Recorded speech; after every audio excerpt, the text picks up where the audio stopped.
right, guys. If you're tuning in for Tax Tuesday, you're in the right spot. So first off, welcome to Tax Tuesday. We'll just jump right on in. We'll let some of you guys get into the platform. And Jeff, I got to tell you, I have it easy where I'm at because I have multiple screens and I can actually look at the questions and I can actually see my mouse. Right. Yeah, tell us where you're from, where you're sitting right now. That's even better. I'm in Las Vegas. Oh, Jeff. Let's see. We got San Jose. Jeff has accountants. Orlando, Florida. I am in Hollywood, Florida. Santa Barbara, San Jose. Long Island, New York. Atlanta, Las Vegas, Delaware, Long Beach. Now we're starting to get them. Hi, Patty. Burien, Washington. I went to school there.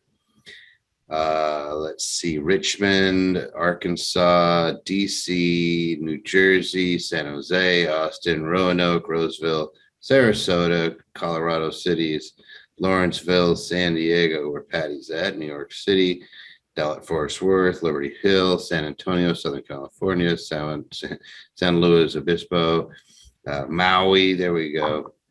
Oh, we got them from everywhere. Playa del Rey, Hilo, South San Francisco. We got people from everywhere. Illinois. That's awesome. So first off, happy Tuesday. Happy day. I guess it's not the day after the 4th of July, but 2 days after. Happy day after recovering from the 4th of July. Let's dive right on in. How was your 4th, Jeff? I didn't lose any fingers, so it was a good day. It's a good figure. It was a good day. You know that we had a guy back when we were in Seattle when we first opened who was missing his thumb because he was holding an M80 and took it off. Yeah, somebody says they look like I just turned pink, guys. When I go out in the sun, I pretty much just turn pink. But I'm down here visiting my wife's old stomping grounds in Miami, so we're running around. It's beautiful here. And unfortunately, we are probably 5 minutes away from Surfside. So if you guys know what happened there, it's real sad, tragic, what occurred with that family or with that building and all those families. Horrible. But the area is pretty, except we got a little bit of rain today because we've got the tropical storm headed to Tampa, I guess. God knows where it's going. I'm pretty sure it's pretty much like a puppies. You let them out, you just don't know where they're going to go. I think with hurricanes, it's about the same. You could say, probably over there in that vicinity. God knows. No hurricane worries. All right, let's dive in. You can ask your questions on the chat. If you notice, we like to comment to anything that happens to go up in the chat. If you have questions pertaining to something that our folks can help you with, I'll let you know that we have on. We got a whole bunch of folks. We got Christos, Dana Cummings, Elliot, Ian, Trisha, Patty on. Who else do we have on? I miss any? Matthews on. Yeah. You, Jeff. Me. You, Jeff Webb, CPA. I'm just a tax attorney. Doesn't really count. If you have questions during the 2 weeks in between our sessions, you can always send them in via Tax Tuesday to Anderson Advisors. We answer your questions, guys. If it gets too specific to your situation, then we will want you to become either platinum or become a client so we can give you actual appropriate advice rather than just giving you a quickie answer. But you can absolutely shoot us the questions. We go through those questions. Kendall Leary does, and she grabs a bunch of the questions and says, here's the questions that you can answer live. And that's what we do. So it's a lot of fun. So somebody says, hey, Z, what's up? A bunch of people. Anyway, so it's supposed to be fast, fun, and educational. We try to get through your guys' questions. We try to be as transparent as humanly possible. We answer a lot of things, sometimes correctly.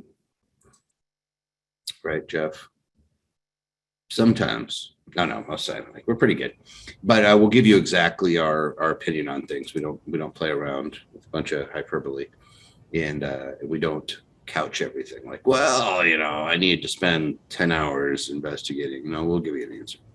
All right. Here's some opening questions. I own single family houses, rentals, 2 in Utah, 2 in Tennessee, 3 in Florida. What's the best way to own them under a Series LLC? When using a Series LLC to own properties in several states, only one series own them all, or how does it work? So we'll go over that. Business vehicles, should I buy or lease? What are the pros and cons of each? Do trucks and SUVs have an added deduction? We'll answer that. These next couple are really long questions. Jeff said, Toby, there's a bunch of crazy questions today. Yeah, they're long. I'm in the process of selling my home and looking to use the capital gains to purchase an investment property in an OZ in Illinois. What things do I need to consider prior to closing? How should I apply those funds when I find a property, whether a rehab, land to build, or operational property? Do I need to use the funds within a specific period of time? So we'll go over that. Hi, I'm a personal representative of my brother's estate, and I'm so sorry to hear that. If you're a personal representative, it means your brother's passed. I'm sorry to hear that. I'm receiving the money from a Merrill Lynch retirement account to be deposited into the estate account. Is it better for the estate to pay the taxes on the money before distributing to heirs, or distributing the money and letting the heirs of the estate be responsible for remitting the taxes? Also, what is the effective tax rate under each scenario? So really good question, and we'll give you some clarity on what to do here in just a second. I have an S-Corp and need an office space large enough to shoot video. Can I rent a privately owned house that I also live in and deduct a portion of the rent for office purposes? More specifically, is it legal for the homeowner to give my company an invoice for a portion of the rent? We'll answer that. Can I pocket money? I like this one. Can I pocket money when I file taxes when there is no profit in the business? We'll get into that. Are solo 401ks impacted by the new IRS rules for IRA accounts? I think they're talking about the Secure Act there. How many properties should one have before considering doing a cost segregation? We'll dive into that one. I'm buying a beach property in a month and planning on short-term renting it for the summer via Airbnb. It has a separate garage with plumbing. I could live in all year, but I would probably move back into the house. What are my best tax structure options? Interesting question. If I decide not to buy a replacement property through a 1031 exchange, I'll end up paying capital tax, or capital gains, but will doing owner financing help to reduce the capital gains tax? So we'll go over all these. This is fun. I see a bunch of questions already going into the chat. If you can, use the question and answer. It says Q&A, or no, it says question and answer, actually. So there's chat and question and answer. Try to use the question and answer for that, because our guys will answer all your questions today. Like, you guys got free services. Somebody says, do you plan to do a video for new IRS rules for IRA accounts? Well, we're going to be talking about it some tonight. We'll see where we end up under the Secure Act. All right. Jeff. Hey, Toby. I own single family homes, rentals, 2 in Utah, 2 in Tennessee, 3 in Florida. What is the best way to own them under a Series LLC?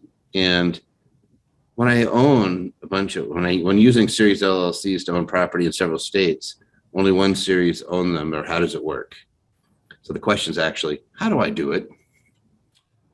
My thought on this is, my opinion, Series LLCs doesn't work that well for multiple states. You got 2 properties in Utah, 2 in Tennessee, 3 in Florida. I would rather set them up separately in each of those states. And one of the important things I saw here is 2 of them are in Tennessee. So we want to make sure those are owned, even if by an LLC, through owned by an individual. And the reason is, in Tennessee, that franchise tax can get really expensive. So having them owned either directly or indirectly by individuals helps decrease that tax. You have the funds, you have the family-owned non-corporate entity exclusion, right? So to the franchise tax in Tennessee, I think. Yeah, but usually when you're doing a Series LLC, it's in one state, correct? Right. So if I was pulling this apart, I would say, first off, there's about 14 states that have the statute. It might even be less than that, that have some sort of Series LLC statute. So they're not recognized in all states.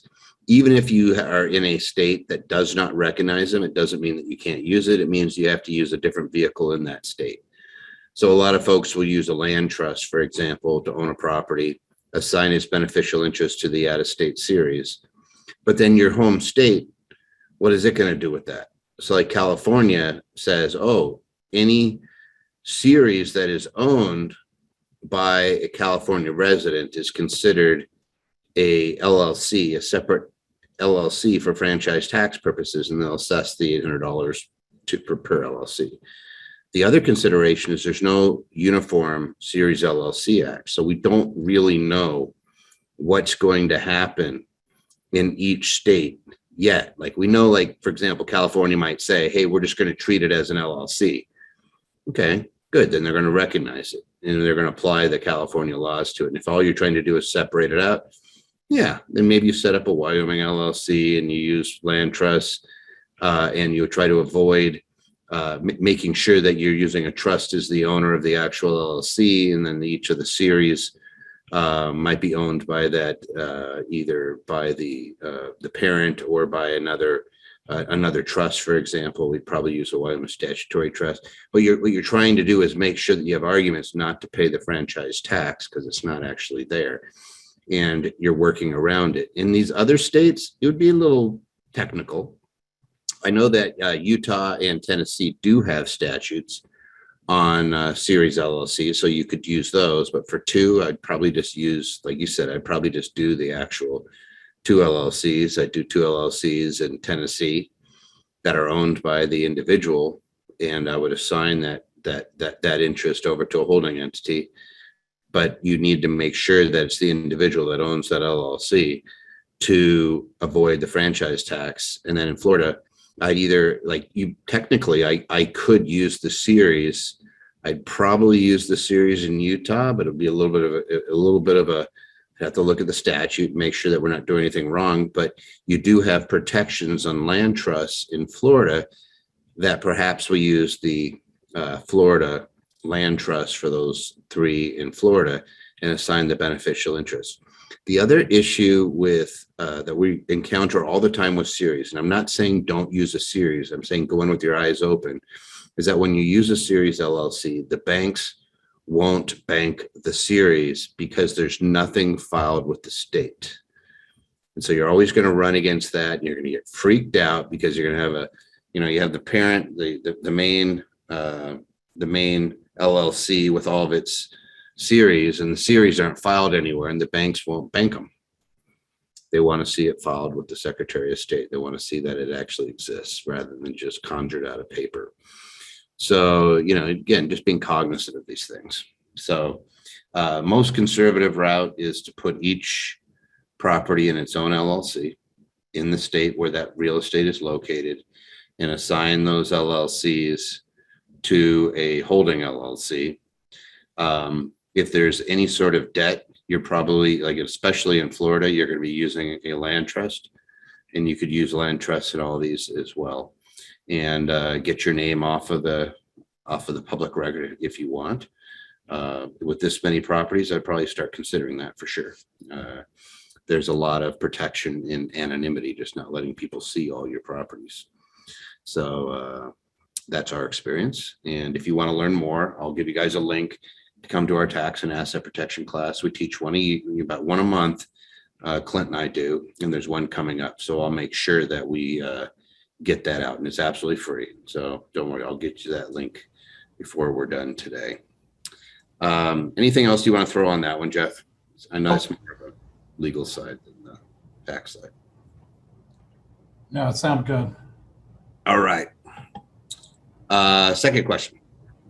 Business vehicles, buy or lease. What are the pros and cons, and do trucks and SUVs have an added deduction? Jeff. Uh, Most times, I hear more often people suggest that you buy than lease.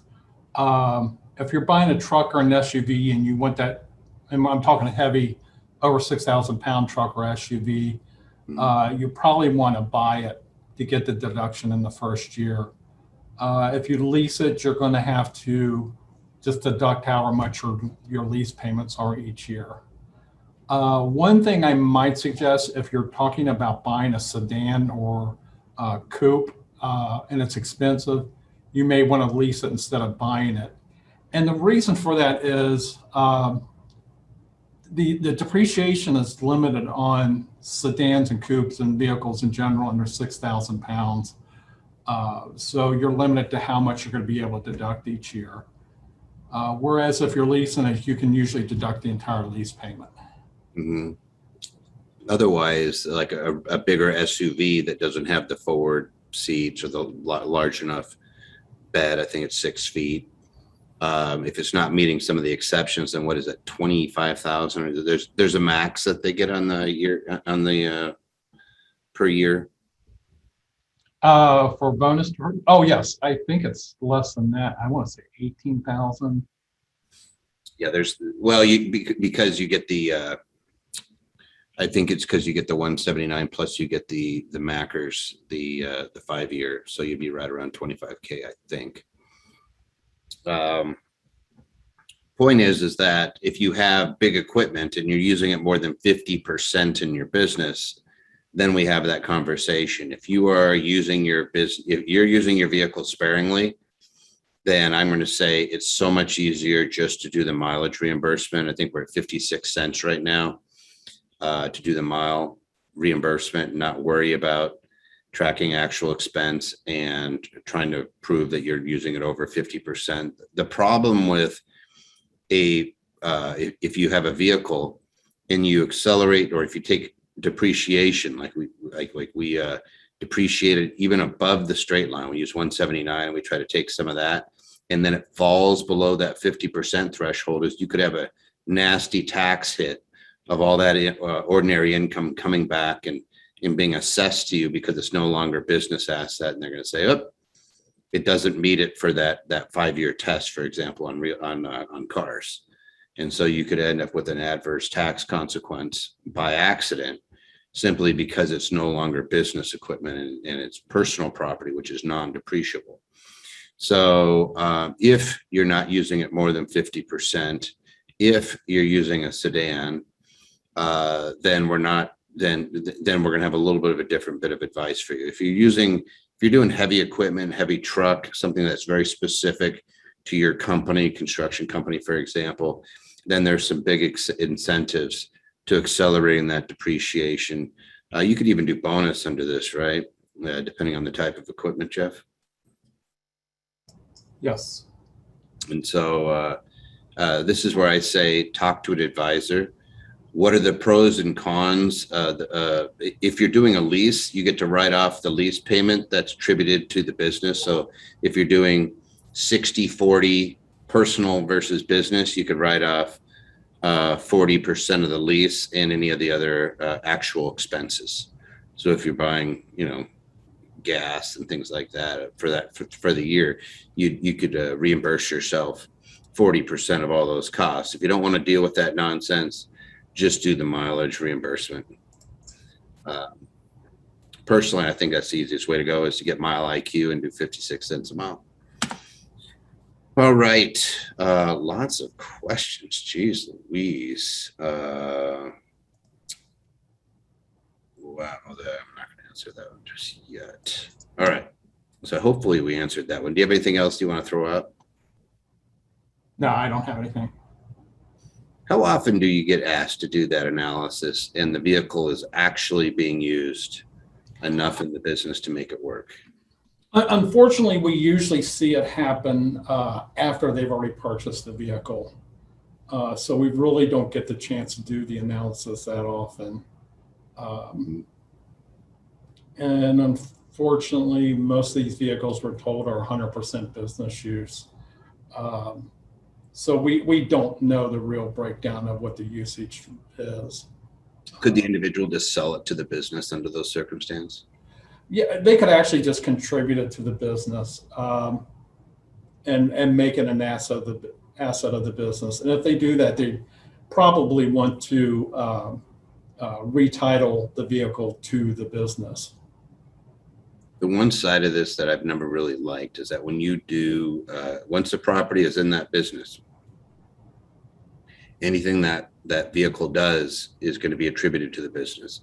So if you have a business that has some cash or some assets in it, you're bringing in some more liability in there, because even if it's personal use, it doesn't matter. They're going to sue the business. I've seen these on a few occasions where it's like one of the family members was using it. Doesn't matter. The business gets sued because it's being attributed as a business vehicle or being owned by the business. The other side is the insurance tends to be more. So make sure that you're actually asking your insurance whether or not you're going to need a commercial policy if the vehicle is held in the name of the business. You might be surprised to find out that it's a little bit of an increase that you weren't expecting, in which case it's sometimes easier just to keep it again personal and reimburse. All right, reimburse the mileage. Question answer. Let's see. Ooh, a lot of questions. They're just busting through them because we have so many folks on here. Let's see. Somebody says, currently holding property in a Florida land trust and myself as the beneficiary. I want to change the beneficiary to a Florida LLC with myself as the manager and an irrevocable grantor trust set up as a spendthrift trust as myself as trustee and my 9-year-old son as a beneficiary, only receiving benefit when he turns 25.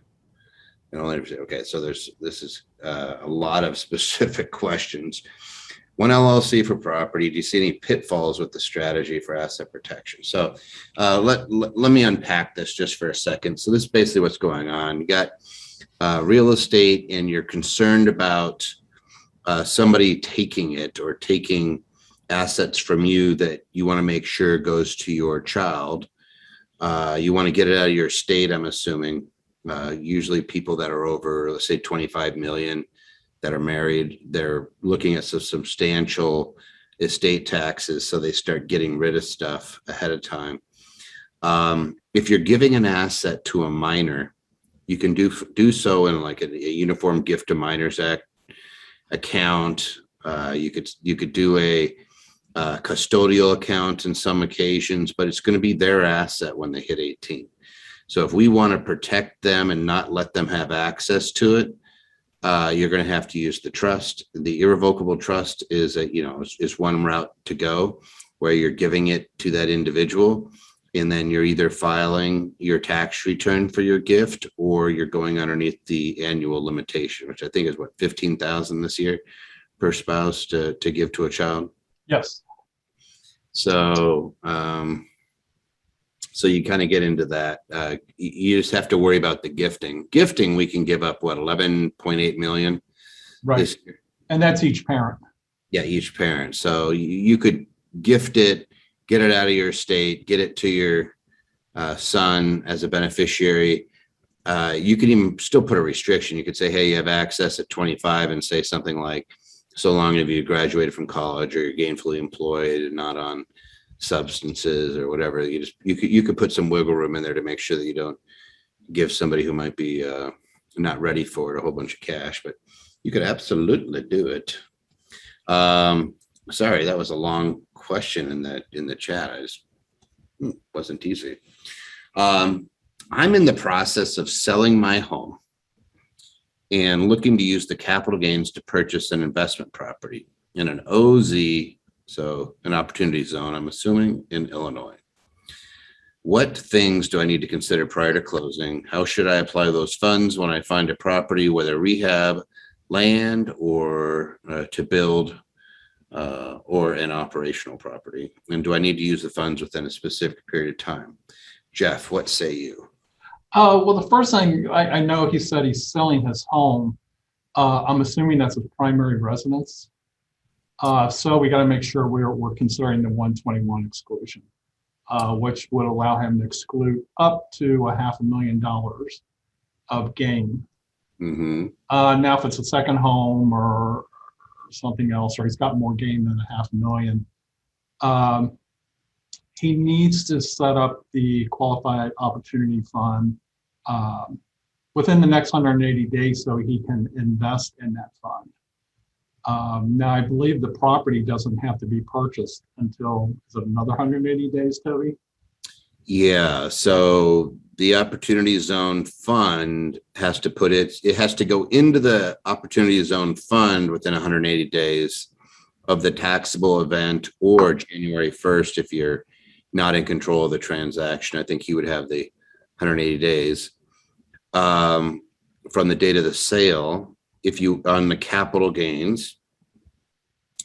So you can defer it and you put it into the fund, and then the fund has to spend a percentage, I think it's like 90% of its money on opportunity zone property, which is usually you're setting up another entity that's going to buy land that's going to be developed, and you're going to have some of it in cash and some of it in land, and you're going to use the cash set aside on that property. And what you're doing is you're deferring your tax for really 5 years. At this point, you're going to get a 5-year deferral on the gain. And the only reason you would do this is because you think that the opportunity zone is going to get huge. And then after 10 years, you don't have to worry about the gain until about 2045, where you make a complete step up. So I look at this and I read it the same way you did. I said, oh, you're home. And I'm thinking, well, first off, it's real estate, 1031 exchange, 121 exclusion are sitting here. Why wouldn't we just use that and exclude a bunch of gain? The only time you wouldn't is if there's non-qualified use of that property, or you have depreciation on that property that you can't get rid of under 121, in which case then I'm wondering whether they would not just convert it into an investment property, qualify it under 1031, and just 1031 it into more investment property and never pay tax. Mm-hmm. So I'm kind of with you. I'm thinking that they see the opportunity zone and they're thinking, this is really good. I really want to get into this, but without really thinking, you're going to pay tax on this in 5 years. And you're doing this because you're not going to pay tax on something after 10 years if it grows in value. And you're going to have about a 20-year window of gain that you're not going to have to pay tax on.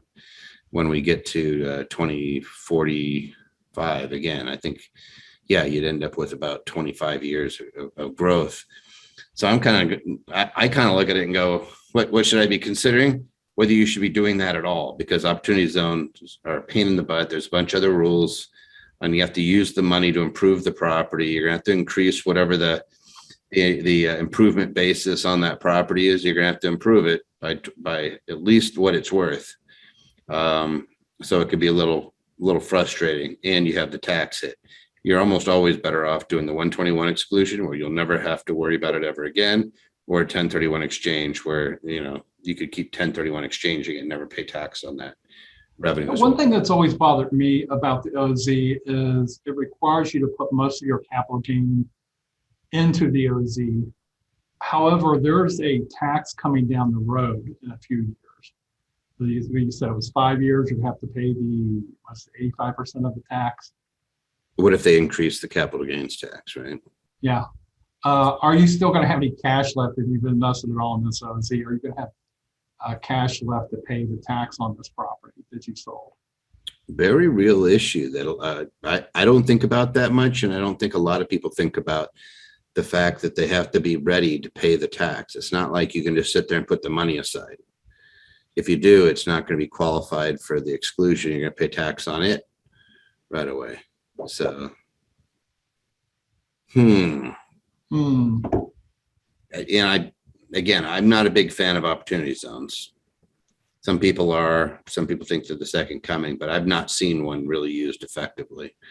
And it's not getting us out of pain. Like, I think a lot of people are going to be surprised when they have $1 million of capital gains, especially if all of a sudden capital gains are at the highest bracket. They're not going to be too pleased. But either way, I think that they're usually not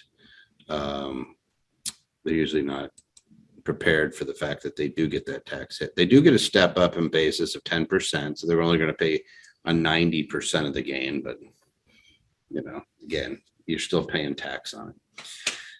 All right. Hi, I'm the personal representative of my brother's estate, and I'm receiving the money from a Merrill Lynch retirement account to be deposited into the estate account. Is it better for the estate to pay the tax on the money before distributing to the heirs, or distributing the money and letting the heirs of the estate be responsible for remitting the taxes? Also, what is the effective tax rate under each scenario? What do you think of this? Well, the first thing I noticed was they were receiving money from the Merrill Lynch retirement account. And those accounts usually have direct beneficiaries.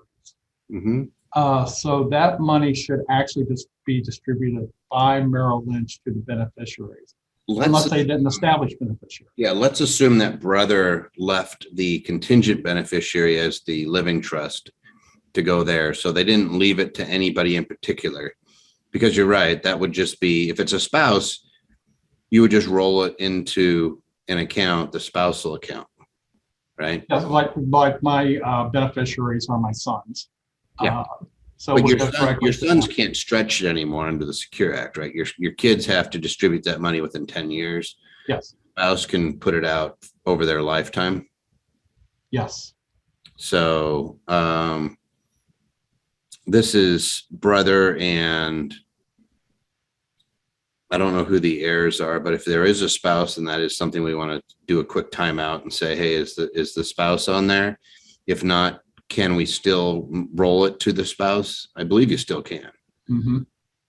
Even if the trust takes the funds, the rules are such that it's the life expectancy of the eldest trust beneficiary that rules for the minimum distributions, or 10 years, whichever is less.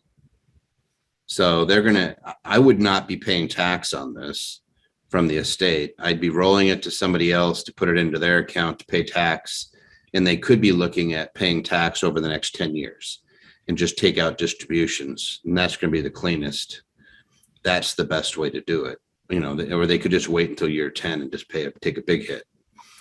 So let's assume this is a Merrill Lynch brokerage account, that they're cashing out the securities and they're sending the cash to the estate. The estate would only pay taxes on income producing property after your brother's death. And as far as who pays the taxes, beneficiaries or the estate, if there is no income producing property, there is no tax unless your estate exceeds that $11.8 million. There's not even a requirement to file that estate tax return. Is this where we could do some income with respect to a decedent, though? If in that year, if we wanted to take some of the distribution out and make it into cash and give it to them, depending on what the decedent's tax situation is looking like, if they had maybe some unused losses. Typically, you can only do that with income that was earned by the decedent before their death, but paid after their death. Yeah. I'm just wondering whether you could can you do that with any of the retirement account? No. So then the other route is, if it wasn't, if it says retirement account, but it's not, let's just assume that this is not an IRA, and that it was just money put aside or a savings account. Because like you said, normally if it's an IRA, 401k, pension plan, 403b, there's a named beneficiary on it. And it's usually going to be a spouse and then kids, or spouse and then trust, so let's assume that this is not actually a retirement account. There's no named beneficiary. It's in the trust or you're handling it as the estate. Then there was a step up in basis where you're not going to have any tax. The only taxes that I'd be worried about in this scenario, depending on the amount, is there's going to be federal estate tax, which is going to kick in after $11.8 million. And depending on the state that they passed in, could be state estate taxes. And depending on who the beneficiary is, there are a handful of states where there's an inheritance tax. So it's really fact specific to your situation And that's what you're going to be like. That's why you have to, unfortunately, you're either going to get you could actually talk to a professional trustee. You could talk to an attorney, talk to an accountant, probably the accountant and the professional trustee, because you're looking at saying, hey, I want to see what the issues are for me as to whether, again, how should I distribute out these funds, and making sure that you're taking the least bite out of it from a tax times.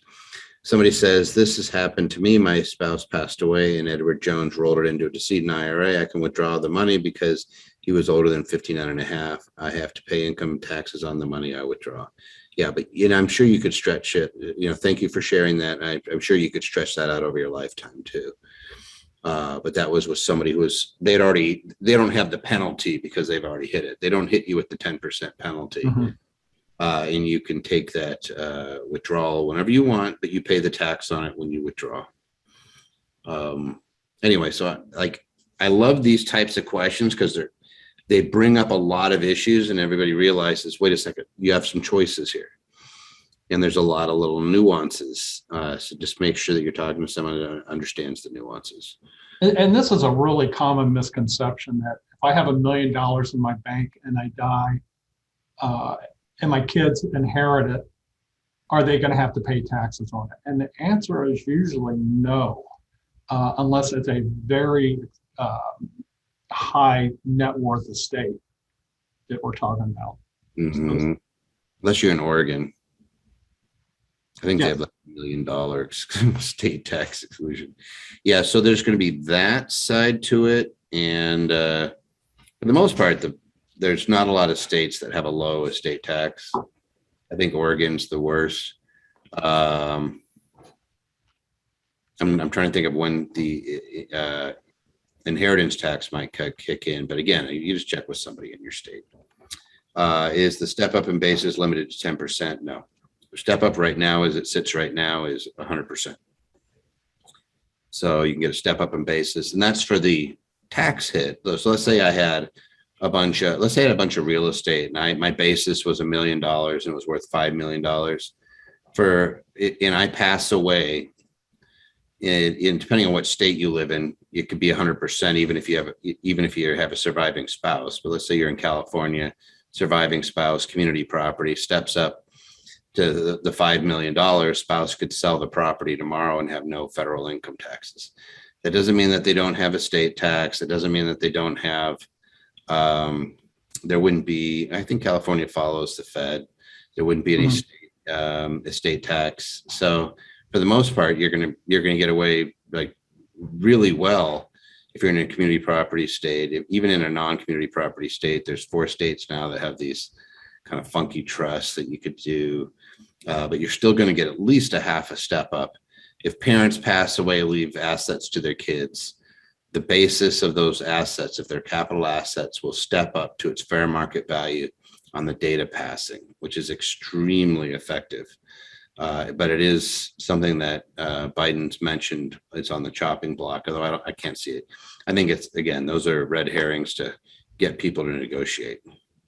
I can't see that. It's like you would get run out of town pretty quick if you started messing with 1031 exchanges or step up in basis. There's just too many people that have their wealth tied up in real estate that would not stand for it.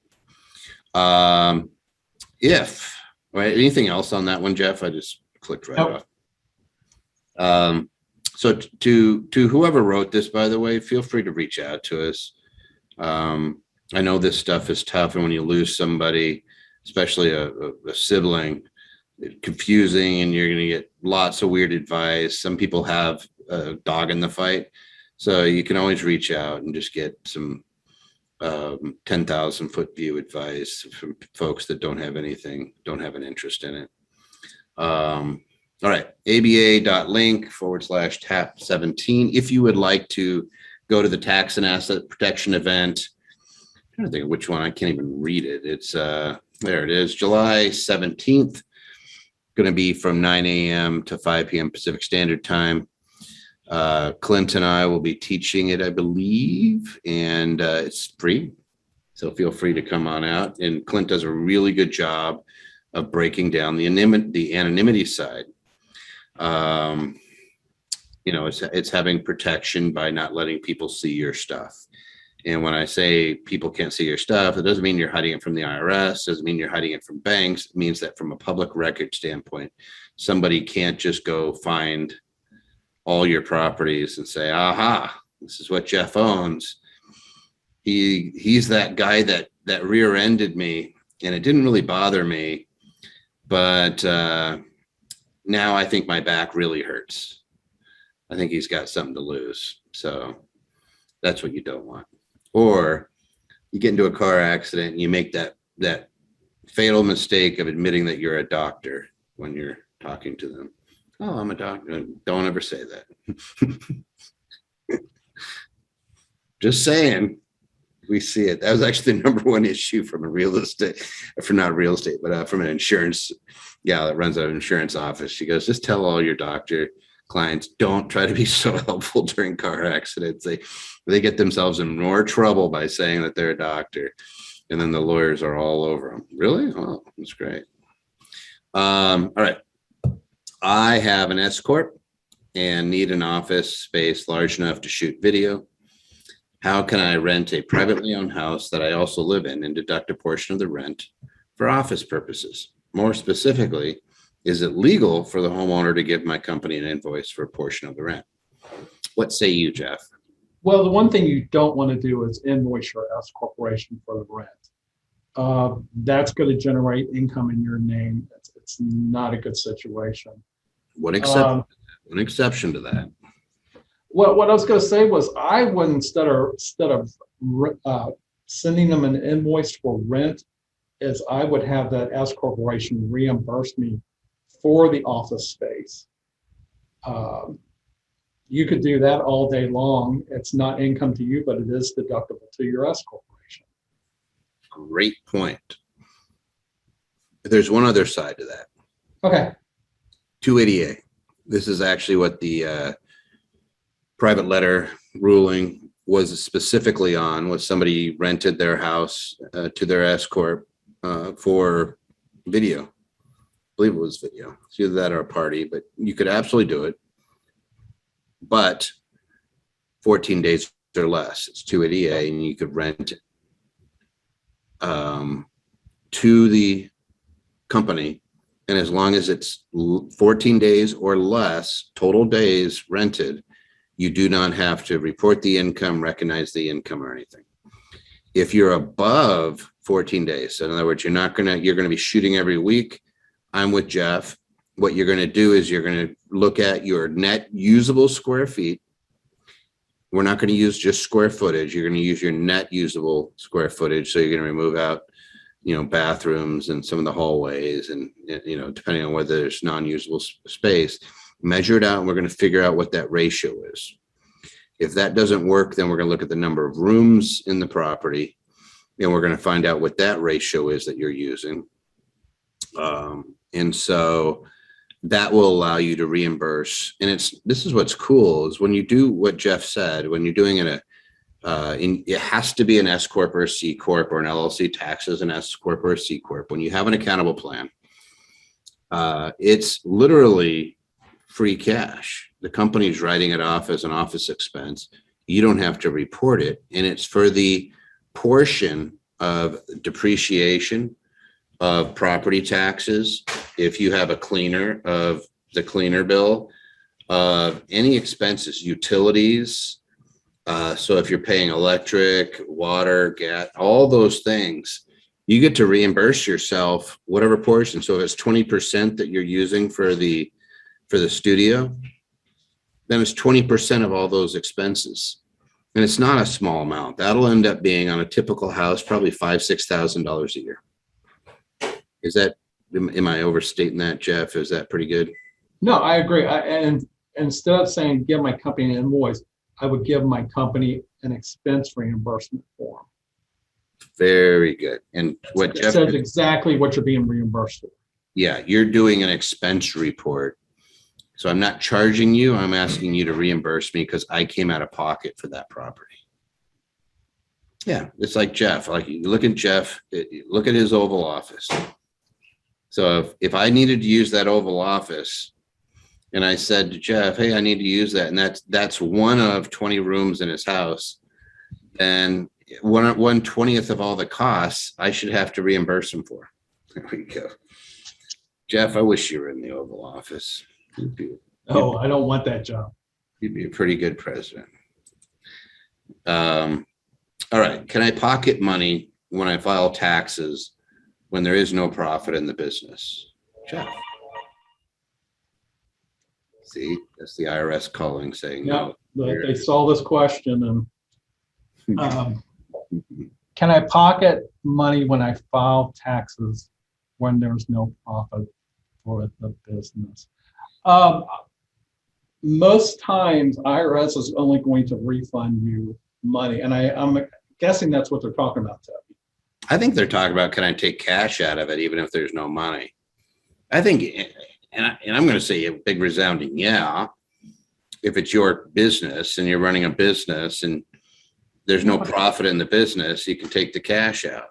But they said when I file taxes, when there's no profit with the business. Yeah, can I pocket the money? So I think I think what they're saying is, hey, even if I don't show paper profit, can I take money out? The only time you can't is when you take money in excess of your basis. And you're not at risk for the business. So like if you're an investor and I invest in Jeff's syndication, we do an apartment building, I've gotten my money back and now they start giving me more money because we borrowed against the apartment building and they said, oh, we just got a bunch of cash, we're going to distribute it out.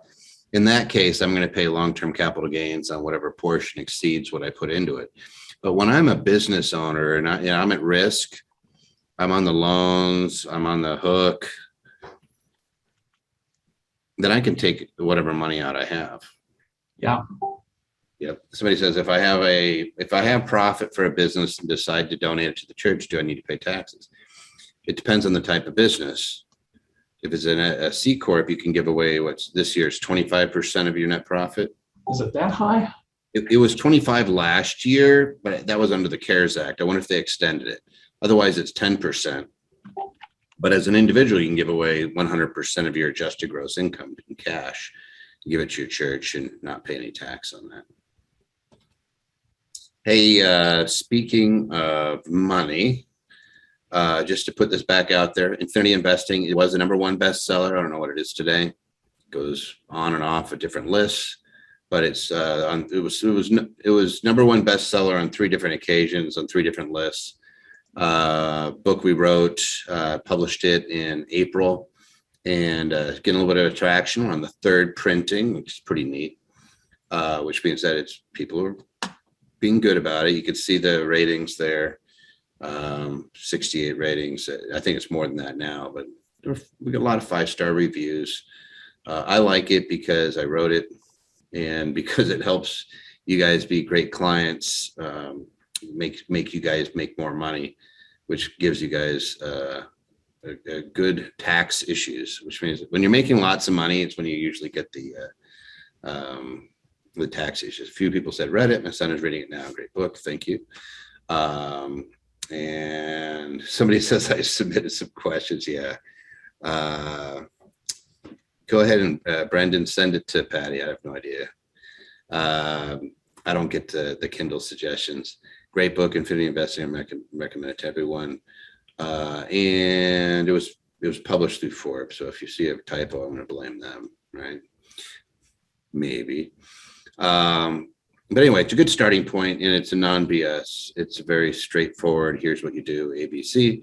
And it's because guys like Jeff and I see returns all day long of people that make money and people that lose money. And I can predict whether you're going to make money or lose money with deadly accuracy just by knowing kind of what you're investing in. Usually probably 99. What would you say? You're about 99% accuracy, Jeff, now when you see what people are doing? Or do you think you're maybe less? Well, yeah, and a lot of it has to do with, well, some of it is the effort put into the business. Some of it is what are you investing in? knowledge, and many things. But usually when you get into things that you don't know exactly what you're doing, you're going to lose money. We see a lot of folks that get in and when something is very, very exciting. Oh, somebody said, what are your thoughts on Penn? El Presidente loves it. It keeps going up. It's not something that sits on our fundamentals. So Joseph, it's not something I would invest in individually, just because it's not what I look for. I look for income producing companies that have compounders. So there's only about 60 companies that we really pay attention to, because we're looking at revenue that they generate. We're not looking at their growth. So we buy things and hold on to them forever. What we care about is not buying it low, selling it high. We care about the income that it's producing, so you can retire and not worry about the thing going up and down. A few other questions. I won't jump into that, but yeah, anyway, you feel free to go peruse. There's a few folks that are the Vine voice, which means that they're top reviewers, and they give us a pretty good, they give a straight up review. And I'm thick skinned. You could tell me that I'm ugly and that my book sucks, and it doesn't bother me at all. But if you say, hey, here's something else I would like, I take that stuff to heart. So when we go and we look at it, we try to make sure that we're addressing all the issues to make it easy for people to go out there and make some more money. No, we don't make anything off of you making money. We make money when you have tax issues and asset protection issues after you've made money. So we like to help you guys keep it, create a legacy, minimize your taxes. All right. Next one. Are solo 401ks impacted by the new IRS rules for IRA accounts? These are primarily two different tax codes. 401ks versus IRAs are under 401a. But what usually happens when they come out with new IRS rules are not just for one or the other. There may have rules that impact both, and they usually say what they're impacting. Now, I think what they're talking about is the Securing a Strong Retirement Act, which I believe is still sitting in Congress. Oh, it passed 2 years ago. No, it died in the 116th Congress. No, this isn't the Secure Act. This is a new Another act. one. This is another This one. is Secure 2.0. That one hasn't passed. Yes, you're right. So I'm thinking of the Secure Act, and it was applicable to both the 10-year rules and things like that.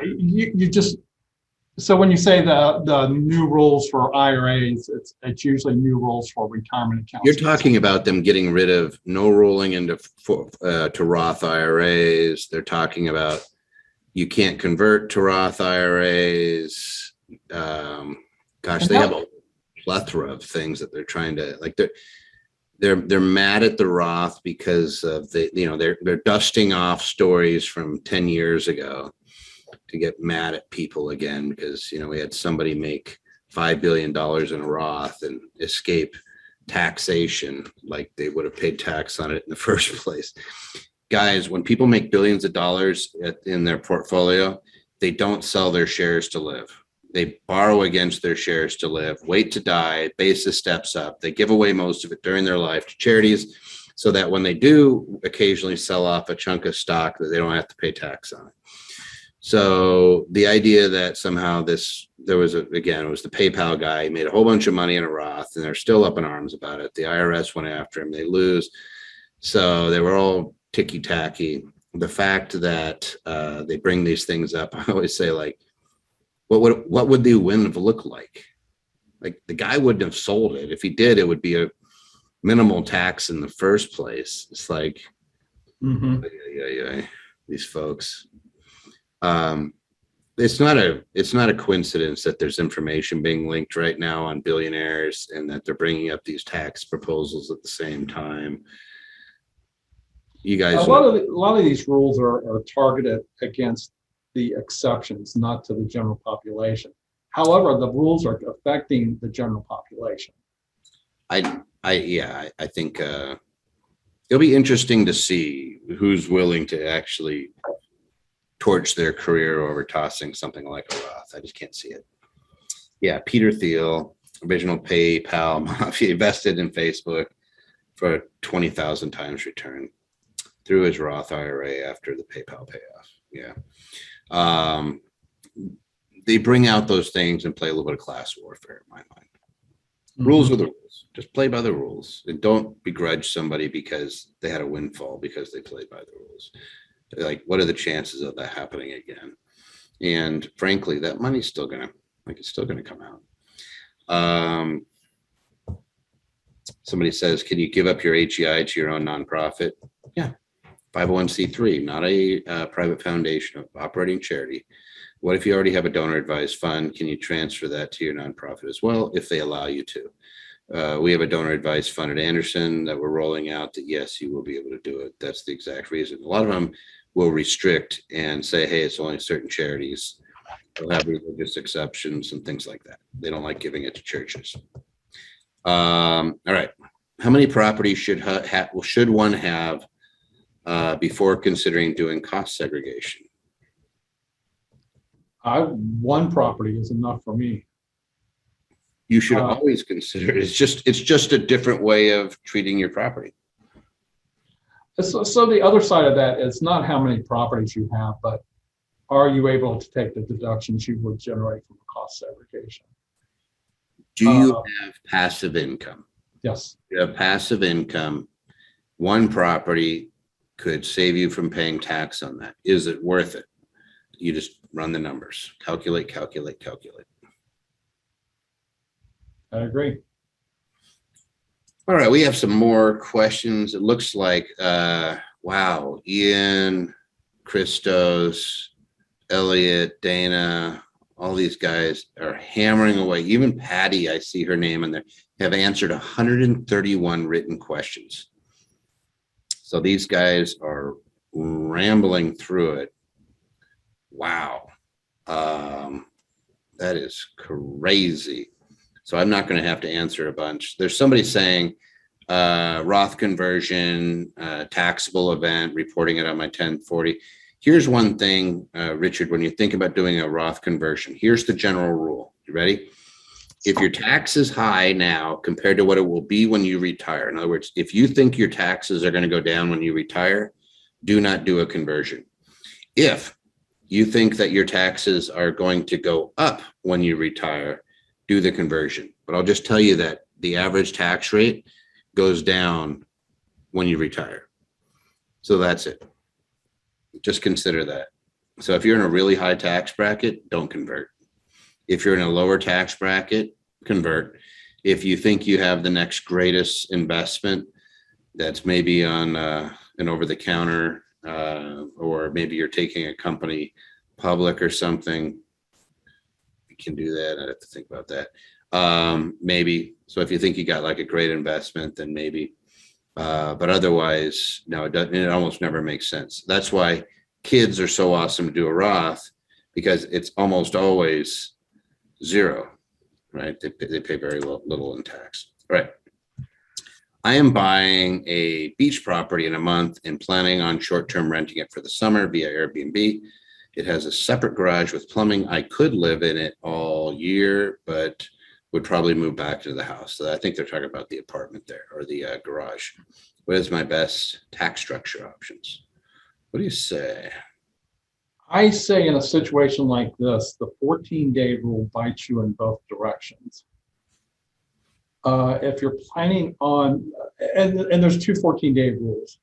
If you rent it out for more than 14 days, it becomes income to you. Less than 14 days or less, that rent is not income to you. It's a great rule that I love. But what if they're doing short term for the summer? So it sounds like it's multiple months. So I don't think we're going to be 280A here. Okay. Well, the other side of it, if you're living in it for more than 14 days or 10% of the amount of time you rent it out, then your losses are limited to how much you make. And you're going to be like, if you live in a portion of it and you lease out a portion of it, you're going to get an aggregate portion of the depreciation for the whole amount, right? Like Mhm.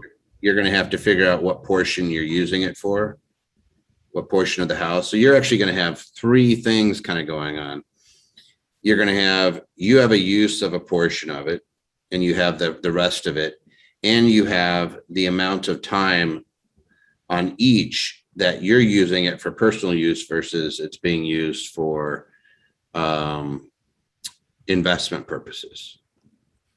And just because we like to be complicated, because you're doing short-term rental, the question is whether if it's 7 days or less, it's going on Schedule C. And now we have a whole other bevy of issues. So the best tax structure under that circumstance would normally be to have the C-Corp lease the property from an LLC. So you'd put your property in an LLC, and then you would lease it to the corporation to do the short-term rentals. And you would just determine how much of that house is being used as an investment property. Yeah, with it only being rented in the summer and him living in it the other 9 months of the year, that You're not going to get much. no. Now, if you lived in a separate garage, I'm assuming, like you said, apartment over the garage or something like that, you could probably write off the whole year long's worth of rent for the house since you're not living in it. Well, but so what you have is the separate garage. That portion would be 100% personal use. The house would be 9/12, assuming the summer's 3 months, whatever it's going to be, but let's just say it's 3 months. Then it would be 3/4 of the year would be personal use. Well, I'm assuming that he's also saying he could live in the garage all year long. Mm-hmm. But they would probably move back in the house. Yeah. So if you stayed out of the house, if you stayed out of the main house and just lived in the garage, and that house was made available for the full year, then you could take the depreciation for the full year, which case what I'd probably do is lease it. I would lease it to the corporation, right? And just have it on an annual lease. And the corporation would turn around and do the and lease it short, kind of like a Regis or a WeWork. So you could probably what it basically gets to is doing some calculations again to determine whether it makes sense for you to stay out of that house, because you're going to lose a lot of your depreciation by moving in the house. The question is, does it really matter? Let's see how much you make during the summer. Are there ways to get that money to you tax free? Because we have the corporation in the mix, that may make it a moot point. You don't care about so much of the depreciation. And it's possible you could just rent it out for two weeks out of the year, make some pretty good money for a summer beach house, and not pay taxes on the money. Yeah. Just say, hey, maybe it's not worth it. Let's see. If I decide not to buy a replacement property through a 1031 exchange, I will end up paying capital gains. But will doing owner financing help to reduce capital gains tax? I actually like this question because let's say we have a blown 1031. 1031 is not going to happen. If you're financing a sale of your property, you basically have an installment sale. Mm-hmm. Since it was eligible for 1031, it should be eligible for installment sale treatment. And you're only recognize the income as it comes in, the capital gain, that is. If there's any depreciation recapture, that might have to be recognized in the initial year, but otherwise that capital gain is going to be recognized. You spread out the unrecaptured depreciate. Do you the recapture? Let's call it that. Do you capture that over the same term of the installment sale, or do you have to recognize that early? Because you haven't received it yet. Well, that's true, and it's going to be limited to your capital gain anyway. Yeah, I thought it was spread out over time. It might be. So you have different things built into owner financing. You have return of your basis, which is zero tax. You have interest, which is going to be ordinary tax.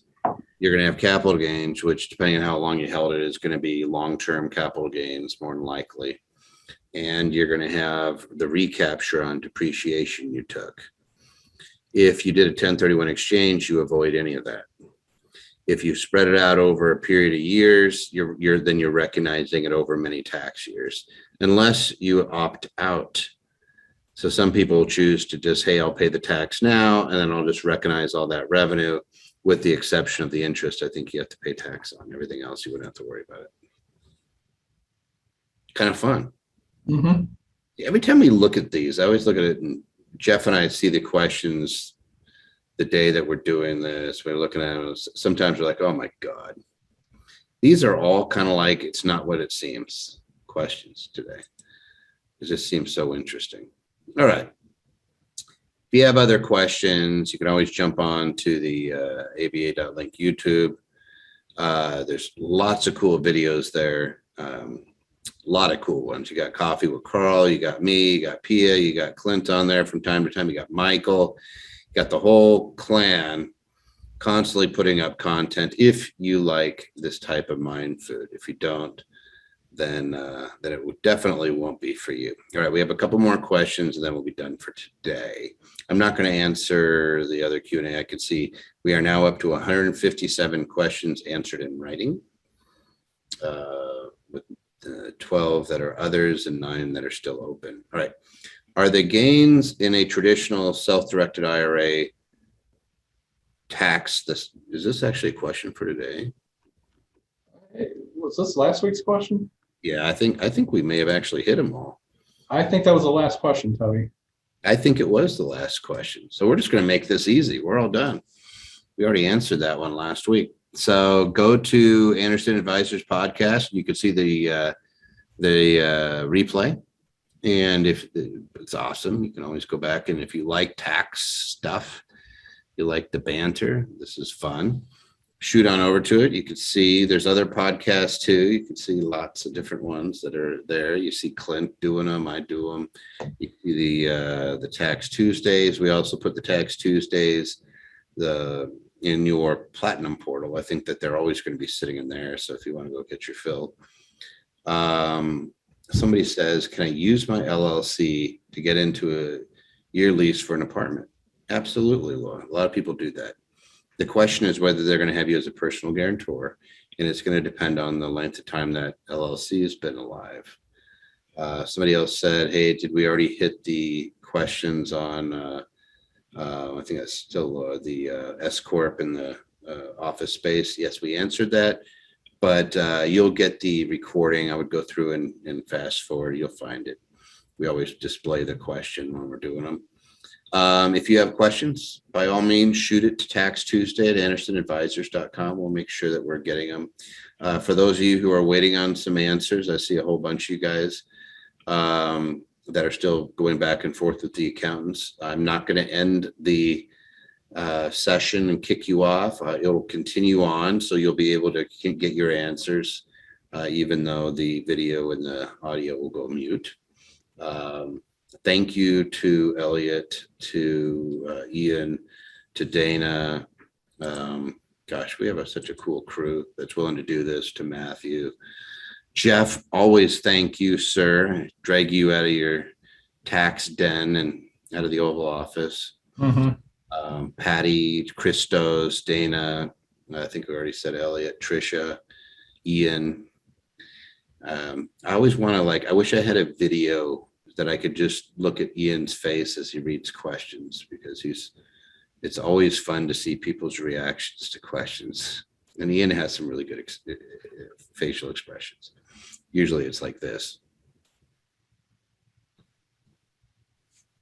Or Jeff just goes like this. Uh-huh. That's what I know. There's a good one. Usually it's from Clint at that point. Just teasing. All right, guys. Have a great one. We'll see you in 2 weeks. Throw your questions at us in the meantime, and good luck and God bless. Go out there, do some really great things in this country during the summer. We're all free from the pandemic for the time being. So let's go out there and kick some tushies. All right, guys. Thank you, Thanks, sir. Toby.